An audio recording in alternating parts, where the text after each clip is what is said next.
And one thing to note is at the time that I'm recording this video, the Galaxy Gear Watch will only work with a single Android phone, and that happens to be the Galaxy Note 3. It is also said to work with the Galaxy Note 10.1, which is not a phone, it's a tablet. It works with the 2014 edition. There is also a version of that tablet that had come out before 2014, but no, it will only work with the 2014 edition. Samsung says that they will be expanding the compatibility of this phone with other products, but there's no word on when that's going to happen. So let's just do an unboxing just to see what they give us in the box. So of course, first of all, is the watch. So there's going to be more in here than just the watch. So let's set the watch aside to see what else is in the box.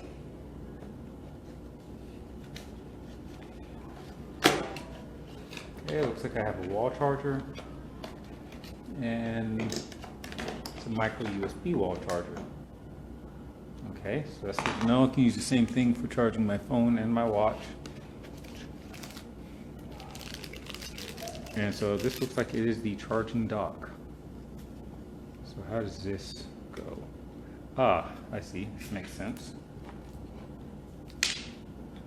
So I would plug the USB charger into the back of this. Within the watch itself, I can see the metal contacts that are on the back. So it looks like it just fits into the charger, it closes it down, and then it will start charging. Something else to notice. I see that this has like that leather look, the same look that they gave the back of the phone. And let's see if there's anything else in here. Some paperwork. Okay, so there's nothing else in the box.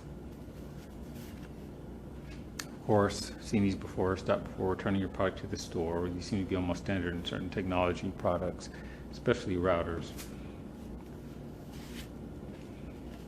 They have a reference manual, and I probably won't be giving this too much attention because at this point in time I'm used to not reading manuals. So I'll set it aside, and then of course there's a warranty. So it's been a couple of days since I've received the watch, and I figure I'd append some more to the video that I already had to tell others about it.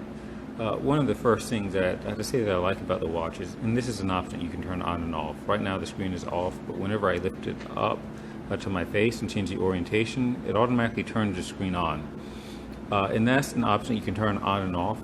What I have found is there are times when it can be a little annoying, such as if I'm driving, then of course I'm moving my arm around a lot, and as I'm driving it's turning on and off, and it can be rather distracting. So that's an option I plan to turn off when I'm driving, but other than that, it's a feature that I like.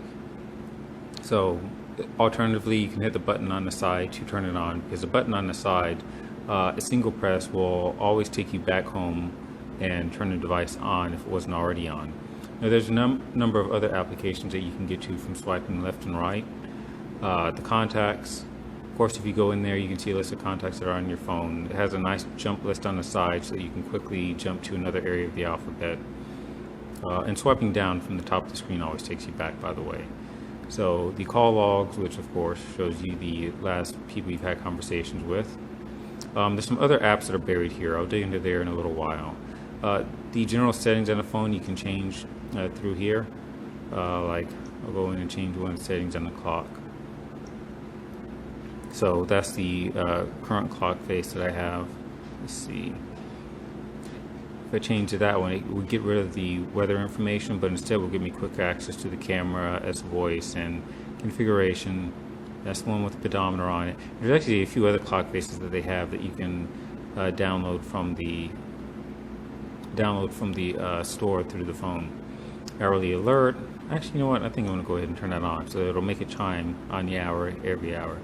And that's pretty much it.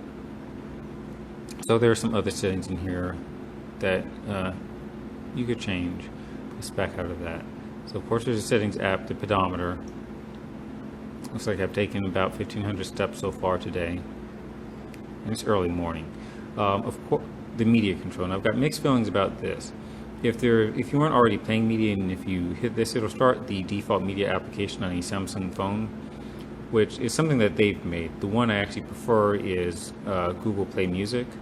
if Google Play Music is already running, then it will go ahead and take control of that. But if I just hit play right now, yeah, there's actually some MIDI file that's on my phone that is loading up and playing.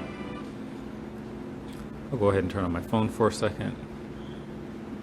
See, get rid of what it had playing.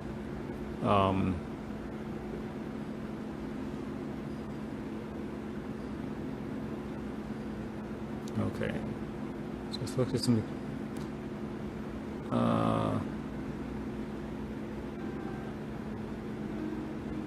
Okay, so something's playing from my phone. You may or may not be able to hear it. But now that it's playing, it shows the metadata on the camera, or I'm sorry, on the watch. So if I hit next, I can go to the next track, and it controls Google Music just fine. It's just that it already has to be open if that's what I want to use for controlling it. So I'll stop that for now. Gallery will show the pictures that I've taken on the phone, and we'll take a look at that in a moment. You can record voice memos, S-Voice if you wanted to give it a voice command, such as asking it what the weather's like, telling it to call someone, and so on. And of course, notifications will show any text messages, Facebook alerts, or it's going to depend on which notifications that you have turned on. Let's go back into that apps list to see what was in there. Some of these you've already seen, and some are self-explanatory. Of course, you know, there's a stopwatch. Pretty much works exactly how you'd expect it to, with start, stop, lap, reset, so on. Let's back out of that. A timer, pretty much opposite of stopwatch. Today's schedule, don't want to show you guys what I'm up to today, so I can't go into there. Of course, the weather. I'm in the Atlanta area, so it shows the immediate weather information. Once I'm in there, if I tap, I can see the information over the next several days. Archive is just a list of alerts that you've received, and once you go in there, you can see your alerts categorized. I only have 4 types of alerts that are showing up here because I've elected not to have certain ones show up because I found them to be distracting.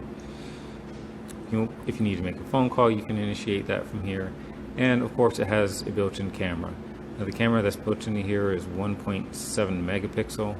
So if you just tap the screen, it will go ahead and focus. Takes a picture. Yes, it does make a camera noise. No, there's no way to turn that off. That's just for taking pictures. If I wanted to do video, if you tap the upper left corner, then it does go into a video mode. So you see, it only takes the video for a few seconds. I'm just waving my hand so you can see there's actual motion there. And to see everything that I've taken a picture of, I can just swipe. There's the video I took. Let's see how that looks.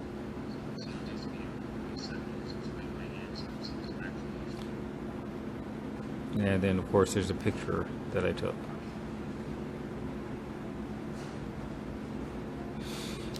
Find My Device is pretty nice. And there's also an equivalent of this that's on the phone. So if you lost your device, you can hit this. You can hit this option, and it will cause the phone to ring. Likewise, if you can't find your watch, there's an option in the application on the phone that will cause it to ring. And I think that's pretty much it as far as the applications that are come on here. Now, the applications that come on here are not the only applications that are available to you. If I go into the Gear application, let's see, My Apps, it's showing all of these applications that I just ran through. There's also a list of feature applications, and I think this list is actually slightly larger than the ones when I first got this watch, so it seems to be getting a little bigger by the day. You can see there's a number of other applications that are available, like there's a version of Evernote, Glimpse. Of course, I've seen MyFitnessPal before, Runtastic, Line, and Chat On, which is another communications application. Now, when I shot the first video, at that point, the Galaxy Note 3 was the only phone with which this watch was working. But yesterday, and it's been a couple of days since I've gotten this, but yesterday, support for the Galaxy S4 started to roll out for the unbranded phones. There's no word on when it's coming for the carrier branded phones yet. So I'm going to keep using this watch, and I will update this video as my experience with it expands.